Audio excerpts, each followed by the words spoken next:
should go to bed right now. 13 and 9. Oh, yeah. Again, Right after the game. Pacers playing without Victor Oladipo again. I mean, think about that. Are they up 23 after one quarter with no Oladipo, and they still get back and take the lead in the second half? That's not a good thing for the Lakers. Yeah, but ultimately they did win the game, 104-96. Let's see, any other nuggets in there that worth sharing? Yeah, So bonus 20 and 15. He's playing Lonzo great. Ball had a triple single. I've told you, they thought he wasn't going to play with a sprained ankle. Well, he had 2 points. He didn't play. Okay, so tell me this. Wait, You saw the chase down block by Lonzo. You had a what, Chuck? Wait, you had a triple.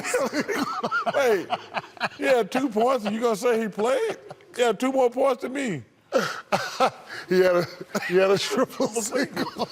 Come on, man, had 2 points. But he had the fortitude to play the game. Yeah. Kenny, I never heard that before. For your calm and measured response. I like that kid. That's a triple single. What do you make of all this stuff with LeBron and Luke Walton and the Brian Windhorst report on ESPN talking about the fact that LeBron, when he's running the point, is just basically doing what he wants to do, and when he sees a play call by Luke Walton, he just still does whatever he wants. Magic says, no, you got that wrong. That's not the way it works.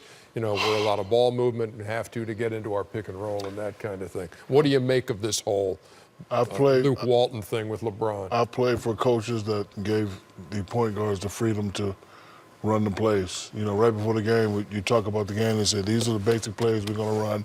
Want to do this, we want to do that. LeBron's been to the finals the last eight years in a row. I think he knows how to play point guard, you know. So him not looking at the coach every time down like a little baby, I don't have a problem with that because that's what great point guards do. Listen, LeBron's going to play the way he always plays. Exactly. This notion that I hear all this BS all summer. He wants to post up and he's going to play more on the perimeter. LeBron plays. He's great with the ball. He's not going to change now. The guy's been in the league double-digit years. He ain't going to all of a sudden play a different way. And anybody who think he was going to do that was just stupid.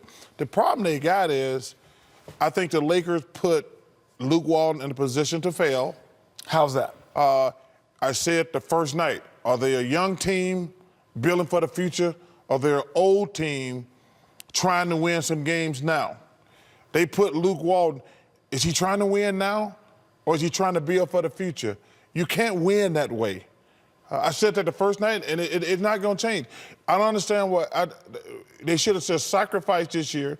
I don't understand why they signed all those old guys. They put Luke Walton in a situation, hey, I'm getting criticized when we don't win. Am I going to play my young guys and build for the future and see who we bring in next year? Or am I going to play Lance, JaVale? I love the addition of Tyson, but that doesn't help them overall. And it's just not a good mix, and they're not going to win, and that's plain and simple.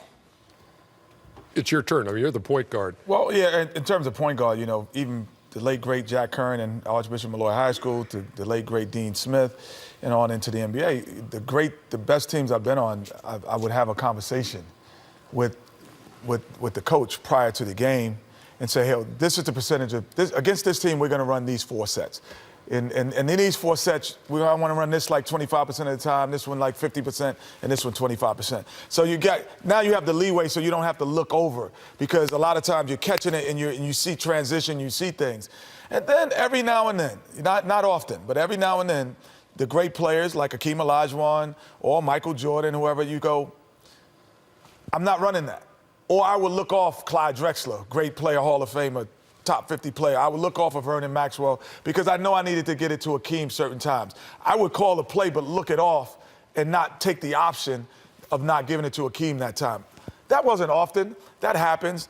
But that's just to stir up the inconsistencies of what the Lakers are going through.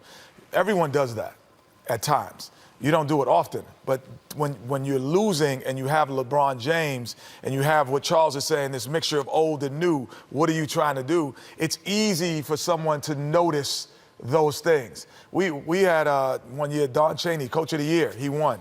We used to have music. We were like one of the first teams. What Steve Kerr does, I hear now in the lock and at practice. He plays music, doing shoot-arounds. Next year, they were like, oh, that's great, he keeps them loose. He wins Coach of the Year. Next year he gets fired. They say he's too loose. It's that you notice what's going on when you lose. It's not about it's nothing else about wins and losses. And you start noticing, oh, he looked him off that time. He didn't really call a play that Luke wanted.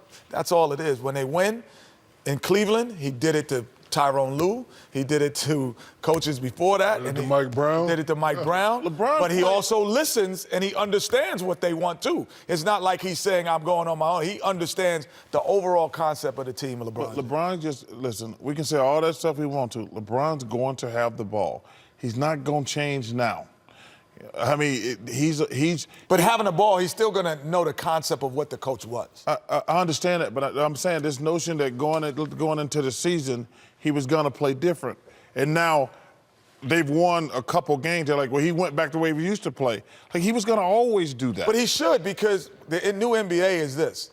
They switch everything on the perimeter. So LeBron James, the greatest player in the world right now. All I have to do is pick out which guy to come set a pick and roll for me. And then I could get a matchup that I want. So I could point out any guy and say, okay, this You don't time have to look at the coach I'm going for that. this. I don't need a coach for that. Exactly. I'm going to go, oh, he's guarding him. I want him to guard me.